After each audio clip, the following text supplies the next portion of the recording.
Hello everyone, welcome back to my channel. I did leave for a couple weeks, but I do have a reason this time. I've actually just returned from my vacation in Italy. We got to see a lot of stuff. We did a bus tour and then went to go see our cousins.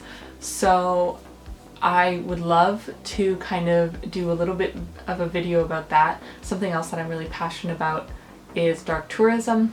And we hit up a couple places that really surprised me in Italy. I ended up falling in love with little hidden gem of spots that I had no idea even existed. So in probably 2 weeks after I gather all of my photos and sift through everything, I'm going to be putting out a dark tourism in Italy video. Today, I really wanted to do a clothing video, but then I looked at my books and I realized that I have amassed so many books since the last haul I did, which wasn't that long ago to be honest. Let's just jump right into it. We got a bunch of, I don't think I have any YA here. It's pretty much all horror, thriller, all that good stuff. So the first book I have, I found this at Valley Village at a thrift store. Couldn't believe it. This is Battle Royale, the novel. Obviously, if you didn't know, Battle Royale is actually a movie. Maybe we will talk about it on Spirit Box Sessions one day. Battle Royale was actually one of my favorite movies for a long time, but there's just so many other Asian movies now that have come out that I'm like, this is even better. But if you don't know Battle Royale, it's about classroom, and the premise of it is that all the kids have to kill each other until there's like one winner left situation. So the kids, it's kind of like a dystopian situation. The Hunger Games was very much inspired by this. You can tell, like a fight to the death for survival, dystopian future, all that fun stuff. What I love about this edition is that at the back of it, it includes an interview with Yuji Miki. Hope that's how you say it. And I love that. I actually already read through the interview. I'm a film student, so I was really interested in what he liked and how he thought his book compared to the movie and whatnot. He owes a lot of his success to Stephen King too, which is really interesting because he is a Japanese horror icon and he's citing Stephen King. If you are familiar with this area, there's a small town around me, I guess. It is called Allora, and every year this town runs a massive book sale, a community book sale. It's insane. There's so many book collectors that go there. It's like just this massive, it's not a warehouse, but it feels like one. And there's just tables and tables of books. So a lot of the books that I have here today actually came from that book sale. It was insane. Like people were going nuts. They were walking out with like 9 to 12 boxes full of books. And I'm like, anyway, I found some really interesting thrillers here. I'm not sure if these were on like the Indigo bestsellers or if they ever made that list, but here are just like a couple that I found. This first one is called Secluded Cabin Sleeps 6 by Lisa Unger. This sounded really cool. It's about a weekend getaway and it's 6 friends. There's a couple couples in there, a new boyfriend, and as the weather starts to get bad, they get trapped within the cabin. And of course, this is a thriller, so everybody has secrets. It's a little bit of a mystery. The chef tells the people a story about the history of the cabin, and apparently there's like something going on there. And then there's also a new boyfriend that's kind of a little bit sketchy in the friend group. And yeah, and then a bunch of secrets come out and everybody's like, what's going on? So it sounds like a typical thriller, but set within the confines of a cabin. I kind of love those stories, so I'll see how this goes. If anyone's read this though, let me know. I would love to know what you guys thought about this. This next one is one that I'm so excited for. I heard people talking about it when it came out, and then it kind of disappeared, and I saw it in the thrift store, but it was like a really bad copy, and then I finally got my hands on it, and then I read it and I'm like, why didn't I go out and buy this? Because this sounds so creepy and weird. This is called The Chalkman by Cj Tudor. So in a small English village, there's a group of friends, and they're kind of like little misfits, and they have a code, and their code is to draw little chalk stick figures, and that's to show them if there's like bullies around or just to like alert people. But one day, one of the friends receives like a chalk figure pointing them into the woods, and then that friend finds a dismembered body in the woods, and people were like, what? But then flash forward a bunch of years, all the friends get a letter in the mail with a chalk figure on it, and they kind of go back to the small town to kind of uncover the secrets of what happened. But it looks like whoever's behind this is also picking the kids off one by one. So yeah, creepy adolescence story turned kind of murder mystery. This next one is called The Game by Lindsay Miller. This is just like a little novella. I read Horror Hotel by the same publishing company, which is underlined, and really enjoyed it. They wrote another book too called Escape Room, which I wasn't a huge fan of, but I loved Horror Hotel. So I'm gonna give this one a chance. It's about a group of teenagers, and they play this game called Assassin, and it looks like it's just all, you know, fun. They have like squirt guns, and they have like little teams, and you can eliminate people. But this year, it seems like somebody's actually going around and killing people. It's like one of those things where, is it a game or is it not? I'm not expecting too much from it, honestly, but it's a quick read. I think it'll be entertaining for what it is. Oh, this next one, I'm excited for. I'm very excited for it. This is The Chestnut Man, and I'm not going to even try to pronounce his name. I am so sorry. I think he's Swedish. This is now a Netflix series. I think it's a limited series. I think it's only a couple episodes, but I didn't want to watch it without actually reading this first. This is supposed to be a fantastic murder thriller mystery situation. It's about a serial killer who leaves these chestnut dolls beside the murder scene, and I believe there's a government minister's daughter that was murdered is involved, and honestly the back doesn't give much. It's really like there's these creepy dolls at a crime scene, and people are obviously turning up dead, and then detectives kind of come in, forensics, and analyze and do their thing. Very typical mystery thriller. That's what it sounds like. But from what I did watch the trailer of the show, and it looked incredible. And then I saw some other people's reviews of this book, and they said it was really fast paced. So I'm hoping it is quite a long book. So I'm really hoping this keeps me engaged long enough to finish it, because I am excited to read it. So I love Stephen King.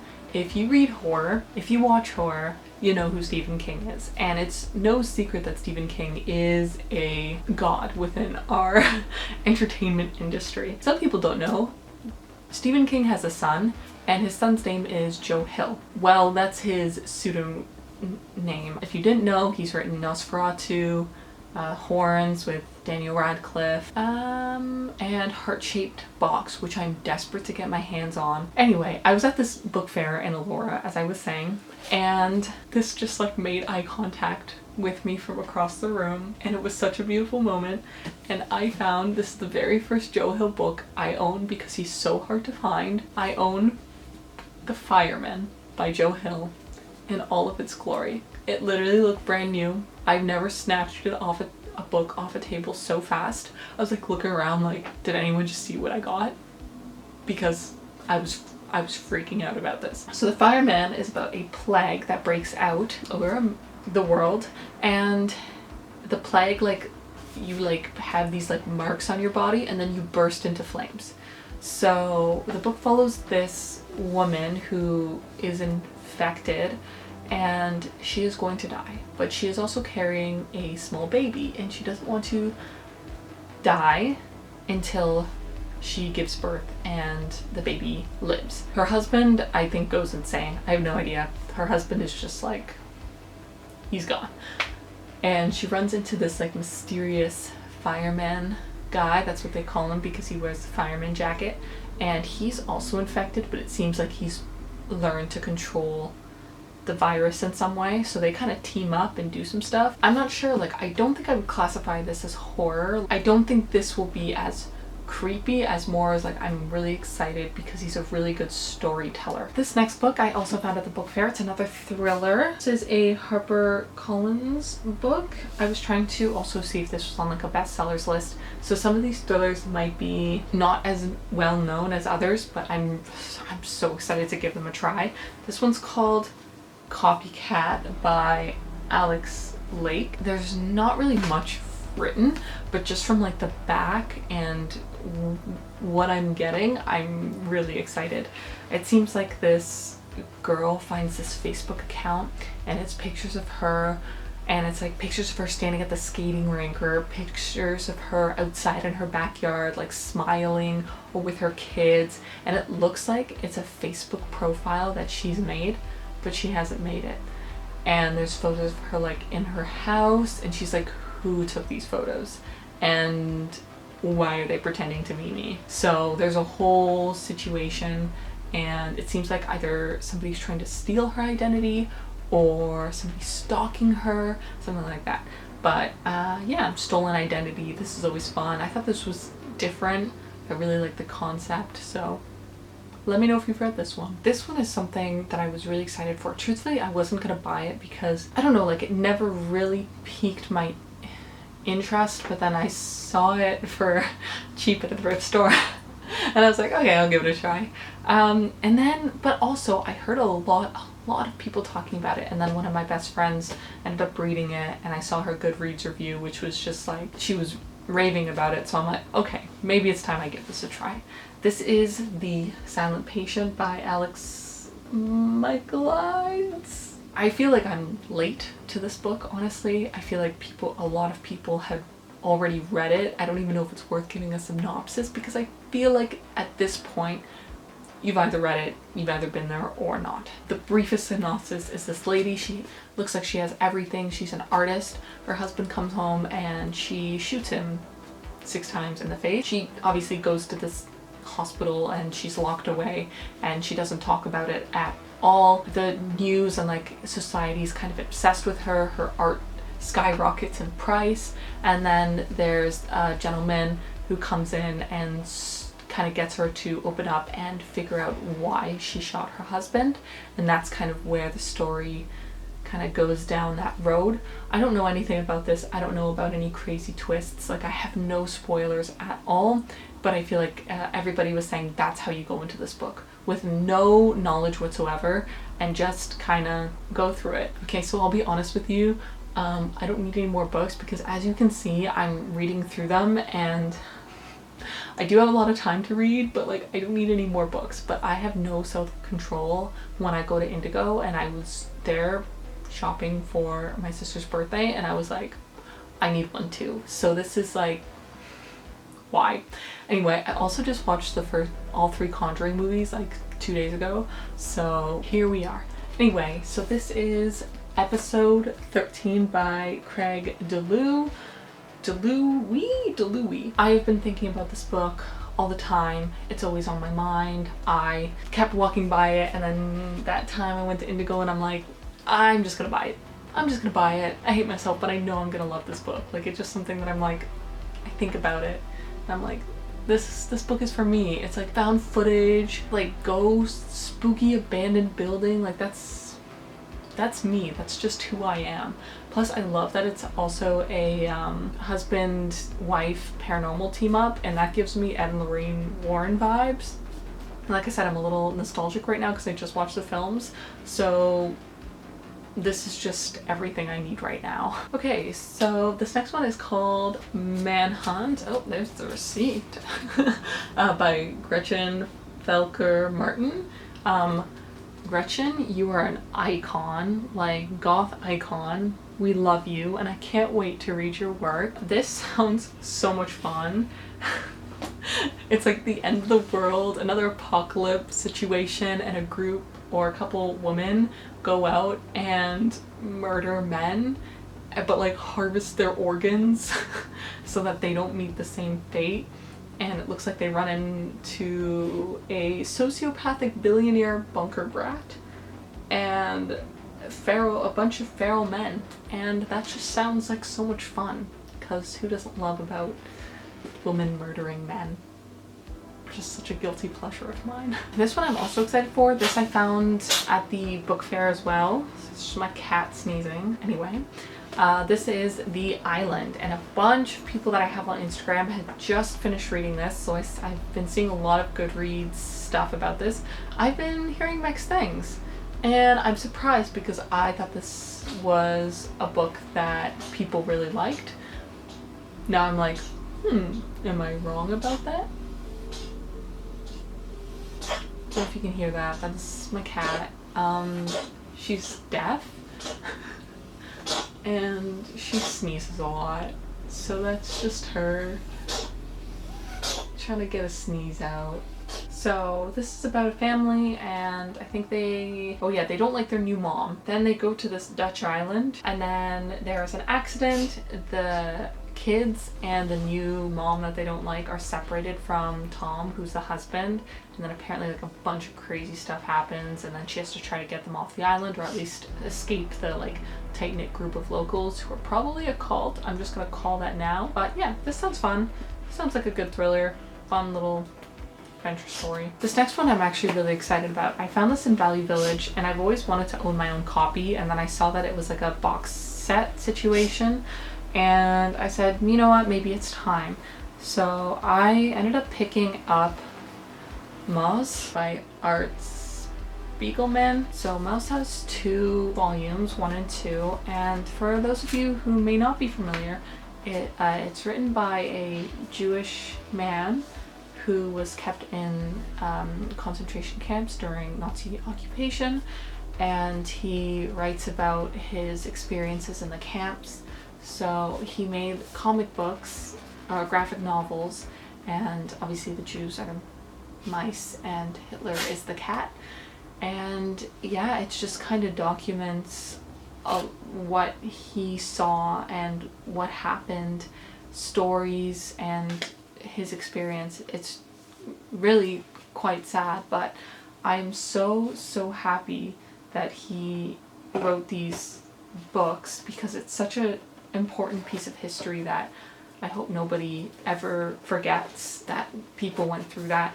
And I just think that this is such a brilliant way to even just like tell stories and pass stories down from generation to generation. So I think everyone should really own a copy of Mouse and read about the experiences and understand trauma and suffering from somebody who really went through it all. I was able to get my hands on a hard copy of Horns. It's a little bit banged up, but I told myself I just want to read this book, so I don't know a lot about horns. I just know that Daniel Radcliffe grew some horns in a movie that I didn't watch, because like I'm not a huge Daniel Radcliffe fan. He's okay, but I kind of don't want to go over the plot. Like I kind of just want to read this, because all I know is that some guy grows horns, and I know it's so much more than that, but that's all I'm gonna say. Next book I have is The Overnight Guest by Heather Gudenkauf. This sounds really interesting. It's about a woman who kind of goes to a secluded cabin to write her new book. It's a cozy place. She thinks it's isolated, but there was also a murder that happened there years ago, and that's kind of creepy. But as the weather worsens and she's kind of trapped in this cabin, a small child appears outside, and she realizes that the cabin might not be as secluded as she may think.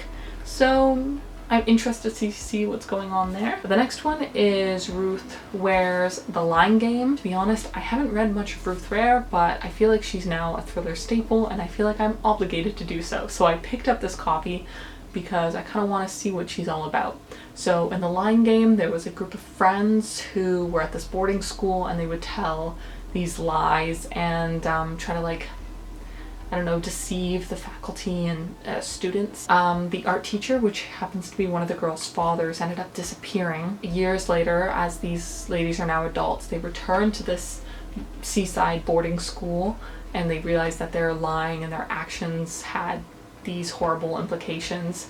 And yeah, they kind of go back and investigate and uncover these secrets. The Couple Next Door by Shari. Another one that I feel like I am obligated to read. I don't know, I just feel like I'm seeing these books everywhere. So many people talk about them, or so many people have just read them, that I kind of want to be in the loop, you know? So all I know about this one is that there's, I think, two couples, and one couple's invited over to the neighbor's house, and a murder happens, and then during the investigation, obviously, like, there's a lot of secrets and truths are uncovered, and it's creepy and a mystery, and that's all I know. But I'm sure there are going to be some good twists and turns in this. I've heard really good things about this book specifically, so yeah, let me know what you thought. The next one is another book by Shari. I also picked up An Unwanted Guest, which I don't hear as much of as The Couple Next Door, but I thought, hey, well, I'm gonna read her, so might as well pick up her other book and see what it goes there. I also did get it 40% off, so there's that. I know this one is about a hotel situation.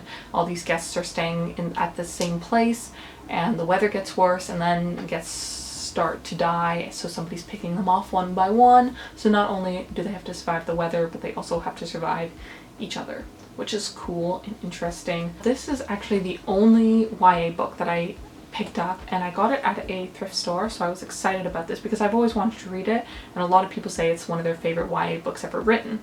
This is Anna Dressed in Blood by Kendar Blake. I think there's a second one too, so I have to go and find that because I'm sure I'm gonna love this.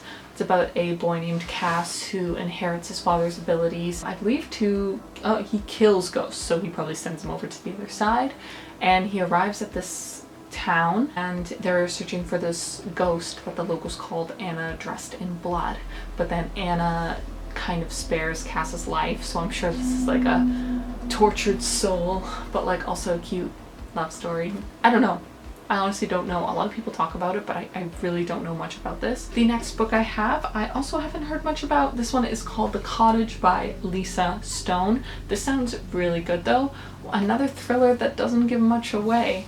It's about this girl who loses her job and boyfriend, so she's really depressed, and she kind of jumps at the chance to rent a secluded cottage next to the woods. Then she hears noises at night, like tapping on the window, and she realizes that there's somebody outside, and then it just says like nightmares. This book is a nightmare. Great. I love when thrillers give absolutely nothing away. Thank you so much. I'm also, if you can't tell by my other books, I'm a sucker for like creepy things in the woods, or like murder in the woods, or like seclusion in the woods. The next book I got is The Push by Ashley Autrian.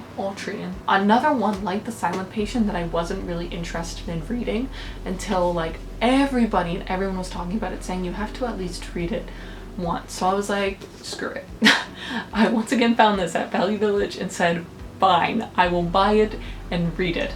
I know it's a lot about like pregnancy and mothers and that like postpartum depression, like stuff like that, like not connecting to your child, but I also know that like it's not what you expect it to be, so don't hold expectations. So that's what I'm going to do, and I'm gonna go into this with just like the couple things that I know and kind of hope for the best, because I do think that from what I've heard that this is a fantastic book and it really gets you to think. And I think there's a big twist in here too. Next book I got, I kind of always wanted to read this, so I'm glad I own it now. This is Bird Box by Josh Mallermann. I hate that there's a stupid Netflix sticker there. Bird Box is a movie, it is a Netflix movie, but first it was a book, and it is about basically another post-apocalyptic world where there's a bunch of sounds, but you have to cover your eyes and you have to kind of maneuver the world like that. The mother and her two children, and they're trying to get to like a safe place, and they have to go down the river,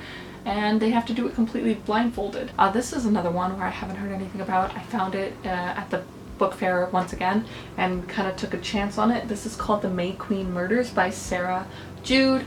It's about a remote farming community in Missouri. Ivy has lived there for a long time. There's the kids at the school think Ivy and her cousin are weird. They like talk, they share everything together. And then I think Ivy's cousin ends up going missing after the May Day the big May Day celebration, and she finds out that her hometown is full of secrets. I love that up here it says dark, dangerous, and drippingly gothic. And the last book that I got is The Hunting Party by Lucy Foley. Unfortunately, I just don't like this edition. Like, why did I get a mass market paperback, guys? That's not like me, but I really wanted to read this, so I was like, screw it, I'm just gonna pick it up and maybe I'll find a different copy next time. This is, once again, a remote Scottish wilderness. There's a theme in my haul this time, guys. Remote wilderness, woods, secluded cabin, all of the above. And this is the beautiful one, the golden couple, the volatile one, the new parents, the quiet one, the city boy, the outsider. One of these friends is a murderer and one will make it out alive. That's what the back says. I finally did it, guys. That is all that I have for you. If you want to follow what I think about these books, you can follow me on Goodreads. I'll put my link below. Other ways to support my channel, you can also shop my Poshmark. You can follow me on Instagram. You can give this video a like, or you can support me as well by buying a book from my Amazon wish list. I think that is all I have for you this week. Stay tuned for another Spirit Box session episode coming out the following week, and then I will also have my Dark Tourism in Italy video coming out. So thank you so much for your support. Thank you so much for continuing to watch. I appreciate every single one of you, and I will see you next week.